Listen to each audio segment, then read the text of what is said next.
जून 12, 2025 की सुबह अहमदाबाद एयरपोर्ट पर रोज की हलचल थी। Air India flight AI 171 London के लिए तैयार थी। छात्र, परिवार, बिजनेस ट्रैवलर्स सब अपने अपने सपनों के साथ बोर्डिंग कर रहे थे। कोई नहीं जानता था कि यह सफर उनका आखिरी होगा। अनुभवी कप्तान सुमित सभरवाल और को-पायलट क्लाइव कुंदर अंतिम जांच कर रहे थे। ड्रीमलाइनर रनवे पर चमक रहा था। 230 यात्री अपनी सीटों पर थे और विमान टेक ऑफ के लिए तैयार था। ठीक 5:12 AM पर AI 171 ने उड़ान भरी। इंजन की गूंज उम्मीदों की शुरुआत थी, लेकिन सिर्फ 28 सेकंड बाद एयर ट्रैफिक कंट्रोल पर कप्तान की घबराई आवाज गूंजी, मेडे मेडे मेडे, दोनों इंजन फेल हो गए हैं, हम नीचे जा रहे हैं। यह आखिरी कॉल थी। रडार पर फ्लाइट का ब्लिप अचानक गायब हो गया। विमान अब बिना ताकत के शहर की ओर गिरा और अहमदाबाद मेडिकल कॉलेज की इमारत से टकरा गया। एक भीषण धमाका, आग का गोला और 242 यात्रियों व 19 जमीन पर मौजूद लोगों की जिंदगियां एक पल में खत्म हो गई। टेक ऑफ के सिर्फ 38 सेकंड बाद यह सफर हमेशा के लिए खत्म हो गया। हादसे के बाद शहर पर गहरा सन्नाटा छा गया। मेडिकल कॉलेज की इमारत मलबे में बदल चुकी थी और ड्रीमलाइनर के टुकड़े हर तरफ बिखरे थे। इमरजेंसी सायरन गूंजे, फर्स्ट रिस्पॉन्डर्स आग की ओर भागे। ये सिर्फ एक्सीडेंट नहीं, एक त्रासदी थी। मलबे से एक चमत्कार निकला। विशाल रमेश कुमार, इकलौते सर्वाइवर, घायल लेकिन जिंदा। उनका बयान जांच की अहम कड़ी बना। उन्होंने बताया, टेक ऑफ के तुरंत बाद एक अजीब झटका महसूस हुआ, फिर इंजन की आवाज गायब हो गई। बाकी परिवारों के लिए सिर्फ इंतजार और गहरा दुख था।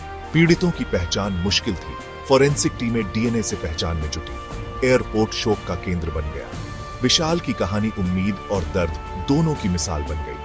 वो AI 171 के आखिरी पलों के गवाह थे, एक ऐसी उड़ान के जो सपनों के साथ खत्म हो गई।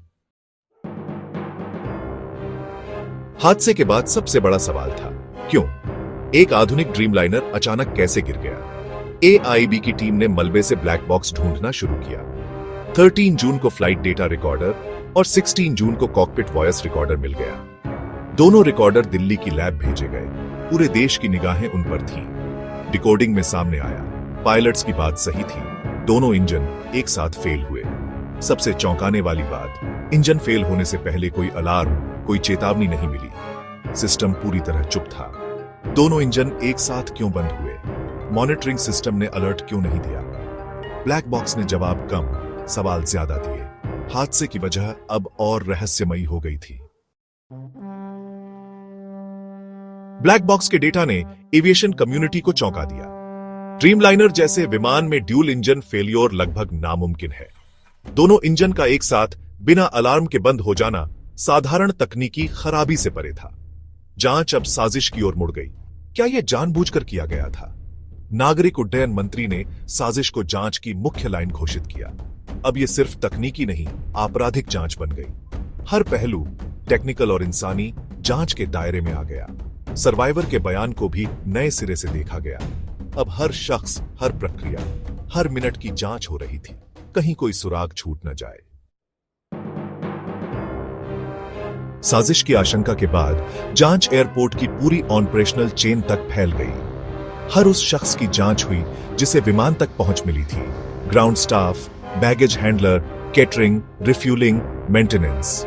सुरक्षा एजेंसियों ने CCTV फुटेज, रनवे लॉग्स और वर्क रोस्टर खंगाले। कोई संदिग्ध गतिविधि तो नहीं? पिछले 1 महीने की मेंटेनेंस हिस्ट्री फॉरेंसिक ऑडिट में गई। कोई छुपी तकनीकी खामी या छेड़छाड़? VTJAE की हिस्ट्री साफ थी। कोई बड़ी रिपोर्टेड समस्या नहीं। सरकार ने जांच तेज की। DGCA ने टेक्निकल स्टाफ की भर्ती बढ़ाई। ICAO, NTSB और UK की टीमों को जांच में जोड़ा। भारत ने दिखाया, सच की तलाश में कोई कसर नहीं छोड़ी जाएगी। AI 171 हादसा दिखाता है कि टेक्नोलॉजी पर भरोसा भी टूट सकता है। बोइंग 787 ड्रीमलाइनर सेफ्टी की मिसाल, फिर भी दोनों इंजन एक साथ फेल हो गए। आमतौर पर किसी भी खराबी पर कॉकपिट में अलर्ट्स की बाढ़ आ जाती है, यहां कुछ नहीं हुआ। इंजन जैसे गायब हो गए। पायलट्स के पास न कोई चेतावनी, न रिएक्शन का वक्त। सिर्फ रैम एयर टर्बाइन RAT ने काम किया। यह साबित करता है कि दोनों इंजन वाकई बंद हो चुके थे। एयर इंडिया ने पूरे ड्रीमलाइनर बेड़े को जांच के लिए ग्राउंड किया, लेकिन कोई सिस्टमैटिक फॉल्ट नहीं मिला। यह हादसा बताता है सबसे एडवांस्ड सिस्टम्स भी असफल हो सकते हैं और कभी-कभी वजहें हमारी समझ से बाहर होती हैं। 1 जुलाई 2025 तक AI-171 क्रैश का असली कारण अब भी रहस्य है। क्या हुआ? ये तो साफ है, दोनों इंजन अचानक बंद हुए, लेकिन इसका जवाब नहीं मिला। साजिश की आशंका मजबूत है, लेकिन ठोस सबूत नहीं। जांचकर्ता अब भी उलझे हैं। क्या बम, दूषित ईंधन या कोई छुपी तकनीकी खामी? अंतिम रिपोर्ट सितंबर में आने की उम्मीद है, लेकिन सच तक पहुंचना मुश्किल है। इस हादसे ने भारतीय एविएशन पर गहरा निशान छोड़ा। सुरक्षा प्रक्रियाएं बदल गईं, रेगुलेटरी ओवरसाइट बढ़ी। ये घटना चेतावनी है, एविएशन में कभी लापरवाही नहीं की जा सकती। AI-171 की विरासत, गहरे नुकसान, अनसुलझे सवाल और न्याय की तलाश है। जब तक आखिरी जवाब नहीं मिलता, ये क्रैश भारत की सबसे रहस्यमयी और डरावनी हवाई दुर्घटना बना रहेगा।